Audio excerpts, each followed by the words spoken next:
Bonjour Salim Derek. Bonjour Anne. Merci d'avoir accepté notre invitation et d'être sur le plateau ce matin. Alors vous restez pour les deux temps de parole, mais pour ce premier temps de parole, on va parler essentiellement d'aménagement, d'urbanisme et du boulevard de contournement. C'est un vaste dossier, compliqué, parce qu'il y a beaucoup d'études. Aujourd'hui, Salim, on en est où de ce chantier futur du boulevard de contournement ?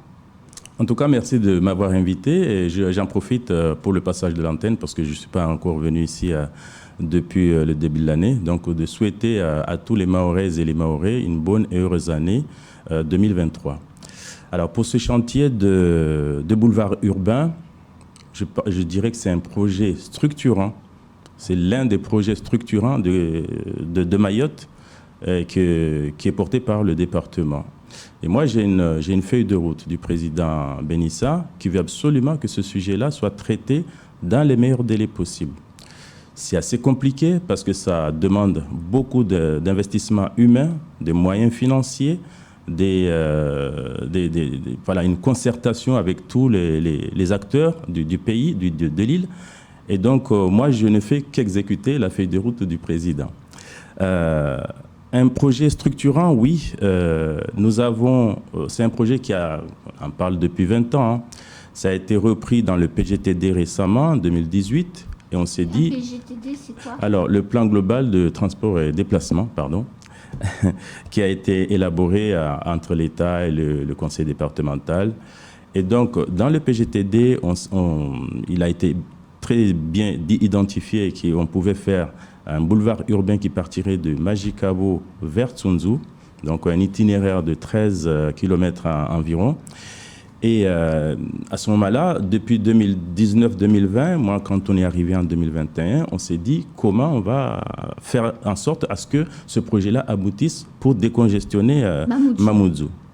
Au début, on n'avait pas pensé le faire pour créer des interconnexions avec les villes. C'est chose faite aujourd'hui. Maintenant, il y en a 8, hein, je crois. Il y en a 9, mais bon, c'est évolutif parce qu'on n'a pas, les élus n'ont pas encore décidé de ces tracés.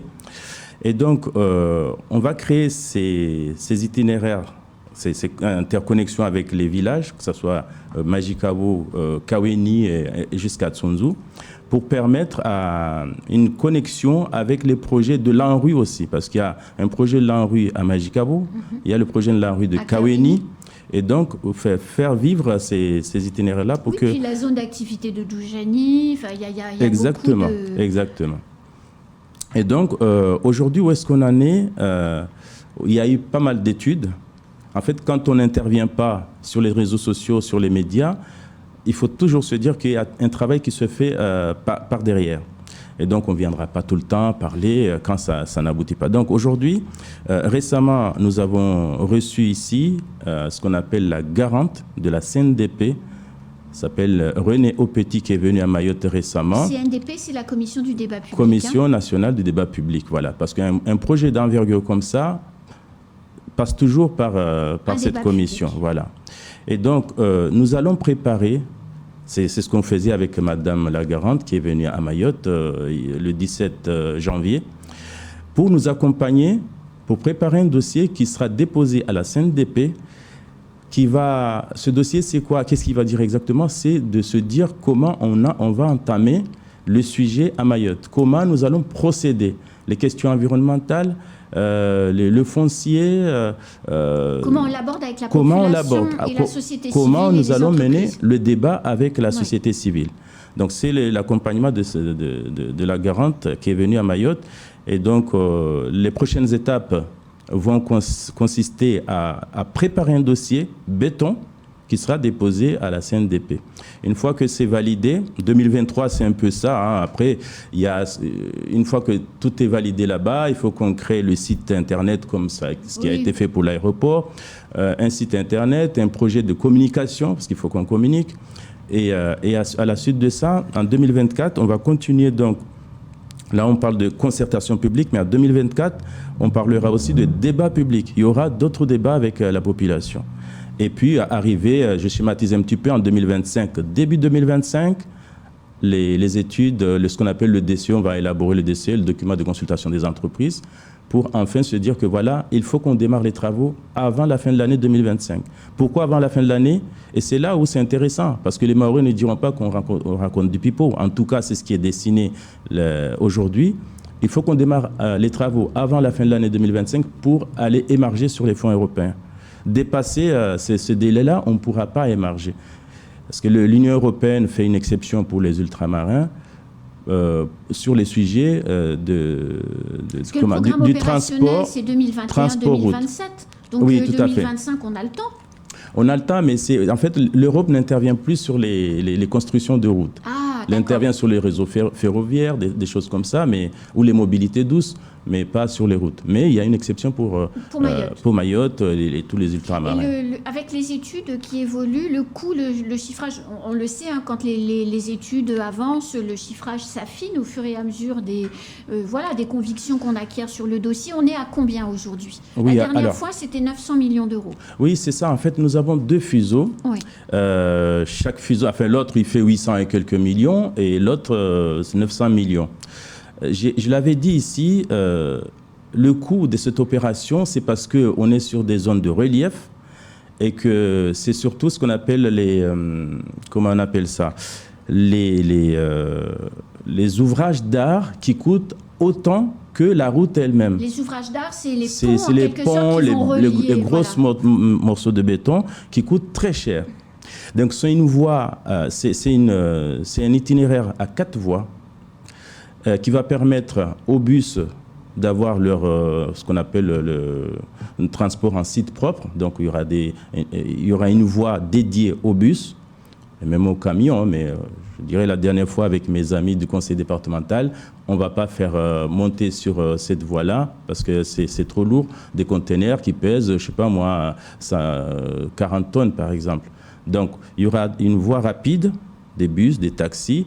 Il y aura une voie dédiée aux cyclos, parce que quand même, il faudrait que la personne qui veut faire du cyclisme, qui puisse y aller. Donc les 2 roues, en fait, c'est moto, scooter, vélo. Oui, tout à fait. Non, il y aura carrément une voie dédiée aux motos, enfin aux cyclos.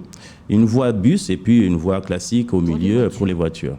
Mais alors, Salim Déré, les voitures, elles vont... Donc il y a 9 points, enfin en tout cas 8 ou 9 en fonction de ce qui sera décidé. Voie d'accès. On sait bien que dans Mamoudzou, ça bouchonne. Ce qui veut dire... Et on le voit sur le périphérique à Paris, hein, sur certaines portes, je pense à la porte des Lilas, qui est très chargée en voiture. Le bouchon, il va jusque sur le périphérique et il peut quelquefois, en fonction des horaires, manger une voie et demie. Idem avec la porte de Bagnolet. Comment ça va se passer? On va créer un bouchon sur le boulevard de contournement parce que le premier feu rouge à la sortie, quand il sera rouge, les voitures elles vont s'entasser en quelque sorte et ça va remonter jusque sur le boulevard. Non, je ne le vois pas comme ça parce que, comme on a dit, il y a 9 points d'interconnexion. Oui. Et donc, la personne qui va quitter le nord et qui n'a rien à faire dans Mamoudzou, lui, il va filer tout droit. Oui. Et on va faire en sorte à ce que la personne qui doit aller tout droit ne soit pas obligée de s'arrêter, par exemple, sur un rond-point ou un feu rouge. Enfin, je pense que ça peut se faire comme ça. Donc, le boulevard de contournement, c'est comme le périphérique parisien, c'est une route toute droite, en schématisant, et avec des bretelles. Avec des bretelles, voilà. Vous avez trouvé le terme, avec des bretelles. Celui qui veut rentrer dans Sapéré, il a une bretelle qui n'empêche pas ceux qui sont derrière, qui veulent filer tout droit. Voilà. Et alors, d'accord, donc il y aura en plus une voie pour la bretelle. Absolument. Il faut qu'il y ait une voie de bretelle. En fait, les interconnexions doivent se faire avec des bretelles. Sinon, ça n'a pas de sens si on s'arrête avec... Oui, avec les bouchons qui vont se créer. Donc, on va être plus comme une autoroute, finalement, que comme le périphérique parisien. Tout à fait. Mais peu importe, je veux dire, même si on met des feux rouges, c'est pas tout à fait comme la situation qu'on vit actuellement. Ah non, là, c'est l'enfer. Et donc, moi, je reste persuadé que c'est une vraie opportunité pour Mayotte de désengorger Mamoudzou. Et là, on parlera des ateliers tout à l'heure parce que des travaux qui commencent en 2025, ça nous mène à quel moment pour commencer à l'utiliser? Parce que je crois que vous aviez dit qu'on pourrait, dès qu'une bretelle est faite et qu'un petit morceau est fait, la mise en service, elle serait itérative. Voilà, on pourrait commencer, et là, encore une fois, on n'a pas encore décidé, on peut démarrer, par exemple, du côté du nord ou du côté de Tsunzu, voilà, c'est aux élus de décider. Et une fois qu'on aura réalisé 1,5 km, on trouve une connexion, c'est déjà ça, et qui sera relié avec Kaweni. Et donc les travaux vont durer 5 à 7 ans. 5 à 7 ans. C'est un grand projet structurant. On a vu avec le projet de La Réunion, il n'est toujours pas fini. Et je ne sais plus combien de temps ça a pris d'ailleurs. Et donc c'est un projet qui va durer minimum, un chantier qui va durer 5 ans au moins. Mais qu'on pourra emprunter. Voilà, qu'on pourra emprunter une fois qu'on aura réalisé un petit bout. Voilà, exactement. Et aujourd'hui, la potentielle chance qu'on tienne le calendrier, parce qu'on sait très bien, je pense notamment à la maîtrise foncière de chaque partie, est-ce que quand vous dites il faut qu'on commence en 2025, c'est à peu près garanti ou il y a encore beaucoup d'aléas qui font que c'est pas sûr? Il faut qu'on arrive à faire tout le travail en amont qui doit se faire. Je n'ai pas parlé de DUP, mais il y aura une DUP qui va se déclencher en 2024. D'accord. Donc il y a encore de la maîtrise foncière qui n'est pas assurée. Oui, absolument. Et cette DUP-là, il y a un arrêté, comment on appelle ça, un arrêté ministériel ou un décret qui pourra valider cette DUP. Ça ne se fait pas en un clic de doigt. Ah oui, bien Donc, sûr. si tout soit fait en amont, et moi je veillerai à ce que tout se passe bien, pour qu'on puisse avancer sur ce chantier-là, parce que si on loupe une étape, tout est relatif, voilà. Et les 900 millions d'euros, qui finance? Donc vous avez parlé des fonds européens, conseil départemental, je suppose l'État, comment ça se répartit? J'ai pas encore la déclinaison des financements, mais l'Europe peut aller jusqu'à 60%. Aujourd'hui, ce qu'on nous a demandé, c'est 60%. Puis on complétera avec des fonds propres, bien sûr. Bien sûr. Mais l'État, on attend l'État qui doit nous accompagner là-dessus.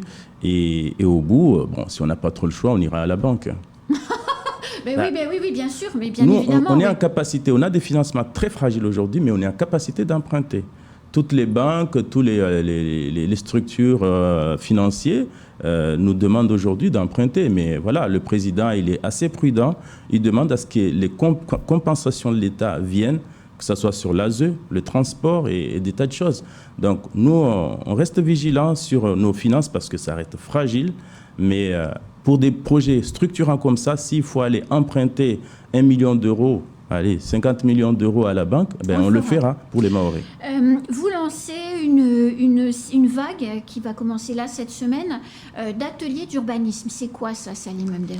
Alors, les ateliers internationaux d'urbanisme, nous allons effectivement démarrer ça, merci de me l'avoir rappelé. Nous allons démarrer ces ateliers-là dès demain et pour une dizaine de jours. On va faire la restitution le 7 février. Et c'est à la suite de cet atelier qui a eu lieu à La Réunion en 2021 que le président Pierre-André Périssol, qui est le maire de Moulins et ancien ministre du Logement, m'a demandé si nous étions en capacité d'organiser ces ateliers ici à Mayotte. Je lui ai dit, monsieur le ministre, moi, ce serait vraiment d'une très grande opportunité de réaliser ces ateliers-là qui vont parler de l'aménagement de Mayotte. C'est comme les séminaires que nous avons eus sur le SAR. Et donc, c'est des ateliers qui nous prennent beaucoup de temps, mais qui sont utiles parce qu'un pays se construit à travers des réflexions comme ça. Et donc, en fait, le but, c'est d'amener des architectes à réfléchir au développement. Voilà, des architectes, des urbanistes, ils viennent de tout. C'est comme le nom l'indique, c'est des ateliers internationaux d'urbanisme. Donc, nous avons des Américo-Latinos, nous avons des Africains. Là, j'étais en train de gérer récemment les visas. Et puis des Européens qui viennent échanger pendant 10 jours. Comment ça se passe? On prend un sujet. Comment ça se passe en fait? On prend un thème, puisque vous en avez plusieurs, donc comment ça se... Oui, il y a plusieurs thématiques que nous abordons souvent, le logement, la submersion marine, la question environnementale. Hier, ils étaient sur le terrain, l'équipe est déjà là, Ils étaient sur le terrain, donc ils ont sillonné un petit peu le territoire de Mayotte, ils sont allés à Coconi, et puis ils sont allés jusqu'à Bouéni. Et on va aborder tous les sujets. Et ces sujets-là, c'est les sujets de la résilience, mais aussi le sujet de la mobilité aussi, et avec les grands pôles qui vont se créer entre Mamoudzou et Kombani, les pôles principaux et puis les pôles secondaires. Donc c'est des sujets, en fait c'est des ateliers qui, pour moi, qui complètent les ateliers que nous avons eus sur le SAR. Ça se complète. D'accord. Donc moi je serais tout content de prendre mon temps pour organiser ça, parce que le SAR, ça nous a pris, il y a eu deux étapes d'ateliers. Là, on va aller pour les ateliers internationaux d'urbanisme. Nous avons eu des séminaires sur le logement, avec Action Logement. Bientôt, le maire de Mamoudzou a créé ce qu'on appelle la reconquête foncière pour trouver du foncier et faire les aménagements, faire des réservations de foncières pour les collectivités. Je pense jamais on a mené des réflexions de ce genre sur le territoire pour l'avenir de Mayotte, pour l'aménagement à venir pour Mayotte. C'est indispensable, ces réflexions préalables, pour faire un travail très indispensable, oui, très indispensable et très enrichissant d'ailleurs. Quand on fait venir des experts internationaux, qu'est-ce qu'on peut attendre d'eux, en fait, dans ces réflexions? Qu'est-ce qu'ils apportent concrètement? Ils nous apportent ce qu'ils ont déjà mis en place chez eux. Nous, on est un petit territoire jeune, un jeune département, et donc on fait venir tout ce monde-là des quatre coins du monde pour qu'ils nous disent, qu'ils nous témoignent ce qu'ils ont déjà fait chez eux, pour voir si on peut les transposer à Mayotte. Donc l'Afrique, l'Europe, l'Amérique latine, l'Asie, on va échanger là-dessus. Donc demain, j'invite à tous les médias de venir au conseil départemental pour l'ouverture des ateliers. Demain, oui. On est bien le 31, demain à partir de 9h. À partir de 9h, voilà. C'est noté, on sera là. Merci. Salim Déré, on va poursuivre l'entretien qu'on a déjà commencé tout à l'heure pour parler cette fois des questions relatives à l'aérien. Avant de passer à la piste longue, je voulais qu'on parle de la stratégie du conseil départemental en matière d'aérien. On a EWA, Zena Airlines, peut-être d'autres projets. Lors de l'audition au Sénat la semaine dernière, dans le cadre des travaux que conduit le Sénat sur la mobilité à l'outre-mer, Bibi Chamfi a exprimé une position du conseil départemental en disant que le conseil départemental souhaitait racheter les parts d'Air Austral dans le capital d'EWA Air, et Joseph Bréma, le PDG donc d'EWA Air, le PDG d'Air Austral a dit approchez-vous de la CEMATRA pour mettre en œuvre cette volonté stratégique. Alors qu'en est-il? Alors, je ne vais pas m'exprimer à la place de mes collaborateurs. Bibi Chamfi est le président Omar Ali sur ces sujets de l'aérien et qui est lié aussi au développement économique. Bien sûr. Mais nous, on aura toujours une position commune concernant cette question de l'aérien, notamment sur les opérateurs aériens qui veulent opérer sur Mayotte. Les Mahorais veulent un aller-retour en direct, sans difficulté, avec un billet moins cher. Aujourd'hui, avec Eurostral, c'est une catastrophe. Je le dis très haut et fort. C'est une catastrophe qu'on paye un billet à 1 000 €, voire 2 000 € en économique pour se rendre à Paris. Alors que nous sommes plus proches de Paris que nos homologues réunionnais. Les Réunionnais, ils ont un billet en aller-retour, des fois en période basse, à 600 €. Absolument. Donc c'est scandaleux que nous, on paye aussi cher les billets d'avion. Maintenant, le choix, il y a eu la question de Zena Air. Le président, il a demandé à nos amis Régis et Julien de nous présenter un business plan qui tient la route et de nous démontrer qu'ils sont en capacité de monter un projet cohérent et viable pour Mayotte. Nous sommes dans des discussions qui n'ont toujours pas fini. Et la dernière fois, ils ont organisé une réunion en visio. J'ai donné ma position encore, qui n'est pas celle du président ni des élus de la majorité ou des élus du département tout simplement. J'ai exprimé la même envie de dire qu'il nous faut notre compagnie mahoraise. EWA Air aujourd'hui est une compagnie d'Air Austral. Je ne dis même pas de la CCI, c'est une compagnie d'Air Austral. 52% du capital est si on arrive, par Air Austral. Si on arrive à avoir 52% du capital d'EWA Air, il ne faut pas qu'on prenne 52% de EWA Air et pour opérer uniquement dans la région. Est-ce que EWA Air, demain, une fois qu'on aura les 52%, on pourra se dire que nous allons faire la ligne Mayotte-Paris? La question est là aussi. Bien sûr. Ce n'est pas de nous vendre EWA Air comme ça et qu'on reste une compagnie régionale. Non. Il faut qu'on ait une compagnie qui va faire le direct Mayotte-Paris. Alors, justement, l'une dans les échanges qui a régulièrement avec notamment les professionnels de l'aéronautique, que ce soit les compagnies aériennes ou que ce soit l'exploitant de l'aéroport, tous disent qu'il y a 2 problèmes à Mayotte principaux. C'est 1, la piste, et 2, le prix du carburant. Sur le prix du carburant, qui est visiblement beaucoup plus cher, jusqu'au double de ce que paye la compagnie aérienne à Charles de Gaulle ou à Saint-Denis de la Réunion, est-ce qu'il n'est pas possible de faire quelque chose avec Total Énergie pour faire baisser ce prix de carburant ? En tout cas, le ramener à des fourchettes de prix qui sont cohérentes avec Paris et avec la Réunion. Vous savez, d'après ce que j'ai compris, le pétrole est régulé, les prix du pétrole est régulé par l'État. Donc, à Mayotte, de surcroît, on est en situation de monopole avec Total. Oui. Donc, on peut mener les négociations, mais c'est avec l'État. Donc, le kérosène, il est cher, effectivement, mais comment faire pour baisser le kérosène? Mais il n'y a pas que ça qui rentre dans le prix, parce que souvent les compagnies disent ouais, le kérosène coûte cher. Demain, ils vont nous sortir autre chose, les taxes d'aéroport coûtent cher et ainsi de suite. Non, les frères Novou nous prouvent que eux, ils peuvent faire mieux, alors qu'ils connaissent les prix. Mais pourquoi ne pas... Oui, c'est des professionnels, effectivement. Mais voilà, donc pourquoi ne pas leur faire confiance? Donc moi, les arguments de EWA Aerostral, je ne suis pas du tout convaincu aujourd'hui. Alors, la piste longue, on sait bien quand même que pour attirer d'autres compagnies aériennes, il faut offrir à ces compagnies la possibilité de se poser et d'atterrir avec les avions que possèdent ces compagnies. Or, on sait que sur les longs courriers, très peu possèdent les avions qui sont en capacité d'atterrir et de décoller sur notre piste. Comité de pilotage la semaine dernière, autour du préfet et surtout de la DGAC qui avait beaucoup de choses à expliquer. Qu'est-ce que vous retenez de ce comité de pilotage, Salim Déré ?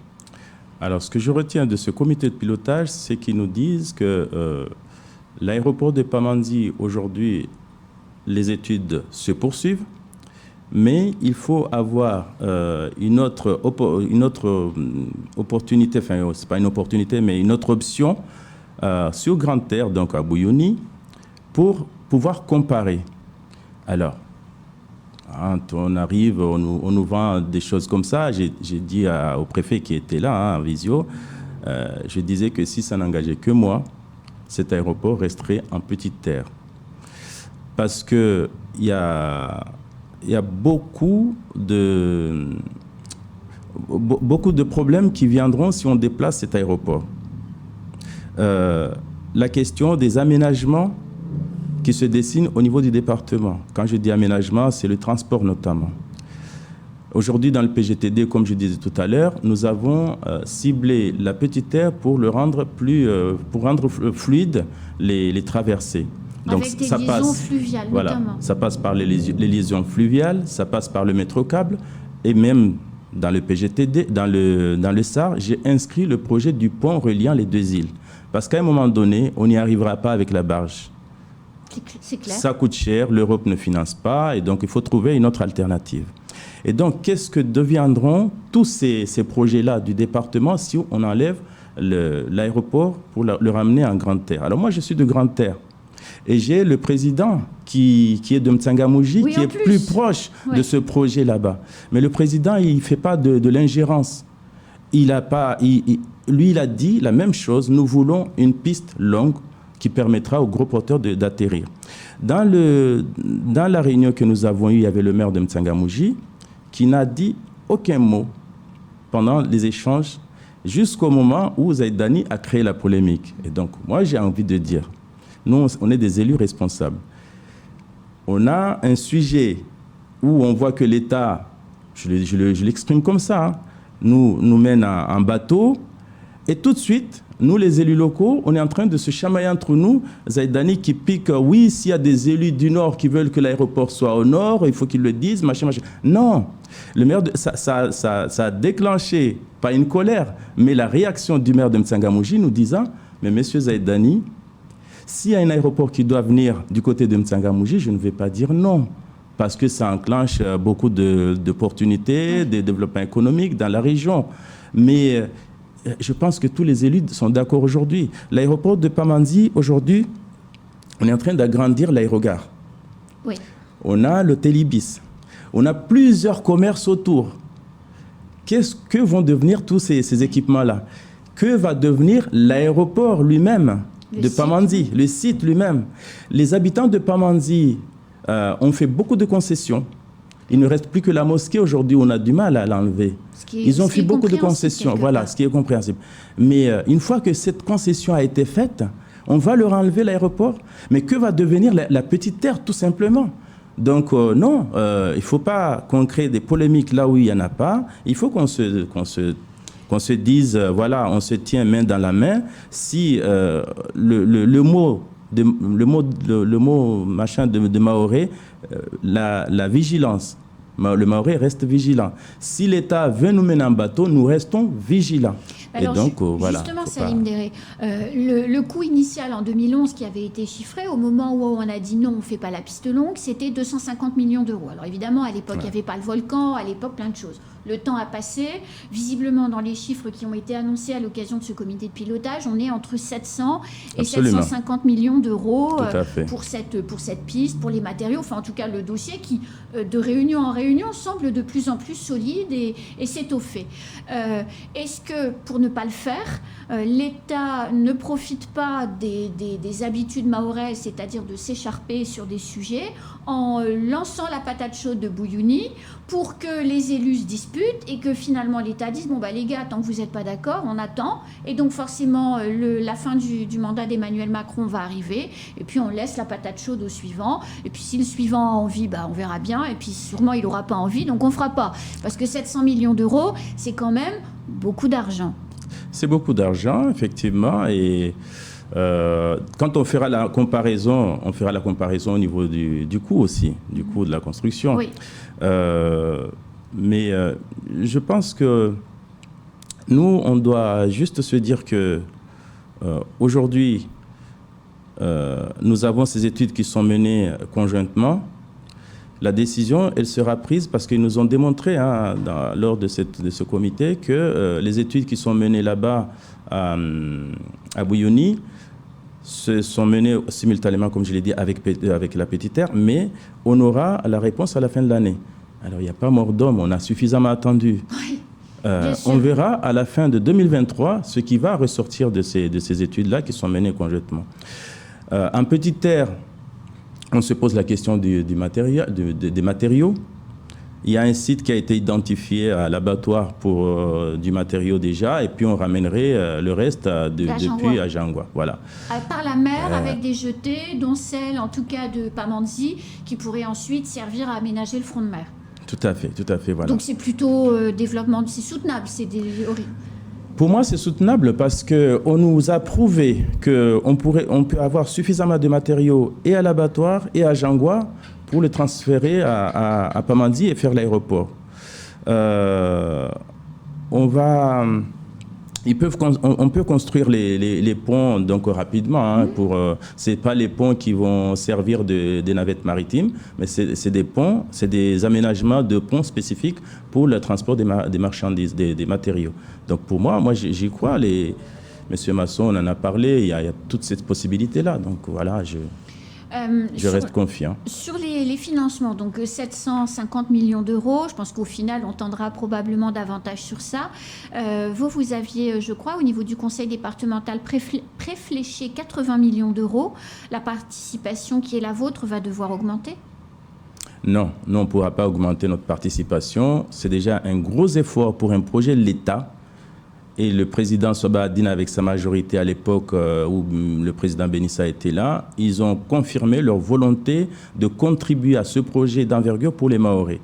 Aujourd'hui, l'État ne va pas nous demander de mettre encore plus. Les 80 millions d'euros, on ne les a pas.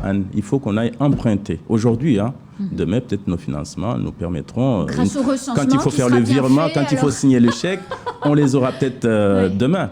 Mais aujourd'hui, on ne les a pas. Il faut qu'on aille chercher les financements au niveau des banques. Donc, on ne mettra pas un centime de plus, ça c'est clair. Oui.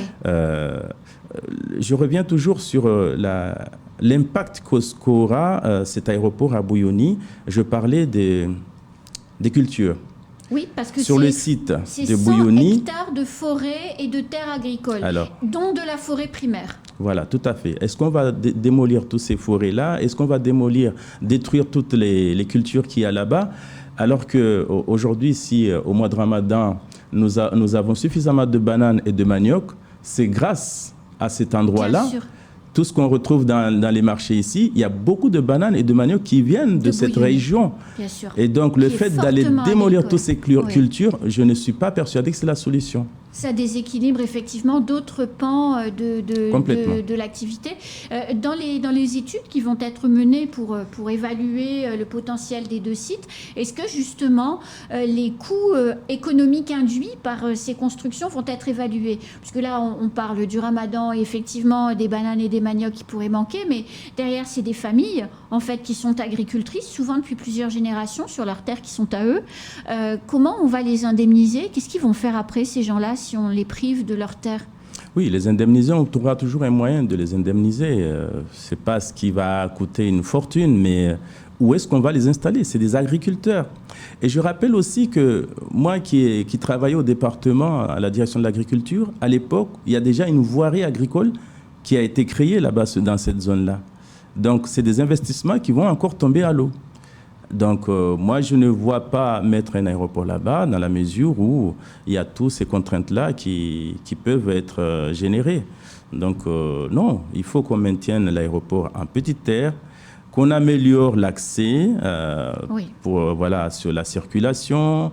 On peut même penser, j'avais proposé à ce qu'on réfléchisse dès maintenant à un moyen de tramway de l'aéroport vers la barge. Voyez, bien sûr. Un tramway. Ça peut être le jour où on mettra le pont, écoutez, ça peut être un tramway qui viendrait jusqu'à Mamoudzou. Il ne faut pas qu'on se dise, il y a des difficultés à aller sur la petite terre et rester sans rien faire. Il faut trouver des solutions. Bien sûr. Alors maintenant, un petit bémol quand même, c'est ce que j'ai dit au préfet la dernière fois. Maintenant, si, on met l'aéroport au nord. À Bouyouni.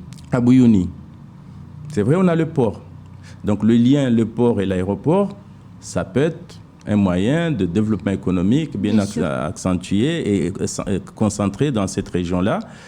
Et puis, mais ça va générer aussi des investissements très lourds en matière de transport parce qu'il faudra créer des routes. Très, très rapidement créer des routes de Longoni vers le sud. Mais cette route-là, elle doit exister de toute façon dans le Sahara, nous l'avons prévu. Mais pourquoi aller créer une route parce qu'il y a un aéroport? Donc tout va être généré d'un seul coup qui va demander beaucoup d'investissements et qui va financer, non prévu. Sur le site de Bouyouni, pour une précision d'un point de vue calendrier, la DGAC a dit, en tout cas pendant ce comité de pilotage, si l'aéroport est en petite terre, premier coup de pioche en 2026. Donc en gros, on casse la marche arrière. Fort bien. Avant les élections présidentielles, c'est parfait. En tout cas, Macron tient ses engagements. Si on y arrive, formidable. Si on va à Bouyouni, il n'y a pas de début de travaux en 2026. On ne nous a pas encore donné le calendrier, mais voilà, la question peut se poser aussi. Parce que si les travaux ne démarrent pas en 2026, le président Macron ne sera plus là. Il y aura un autre président, quels seront ses engagements sur Mayotte. Et donc, on reste encore une fois vigilant et prudent. Merci beaucoup, Salim Mdéré, de toutes ces informations et de toutes ces précisions. Et on espère que les élus sauront être responsables pour pas s'éparpiller. C'est tout ce qu'on souhaite. Merci beaucoup de m'avoir invité. À très vite. À bientôt, merci. C'est la fin de ce temps de parole. Tout de suite, la suite de nos programmes.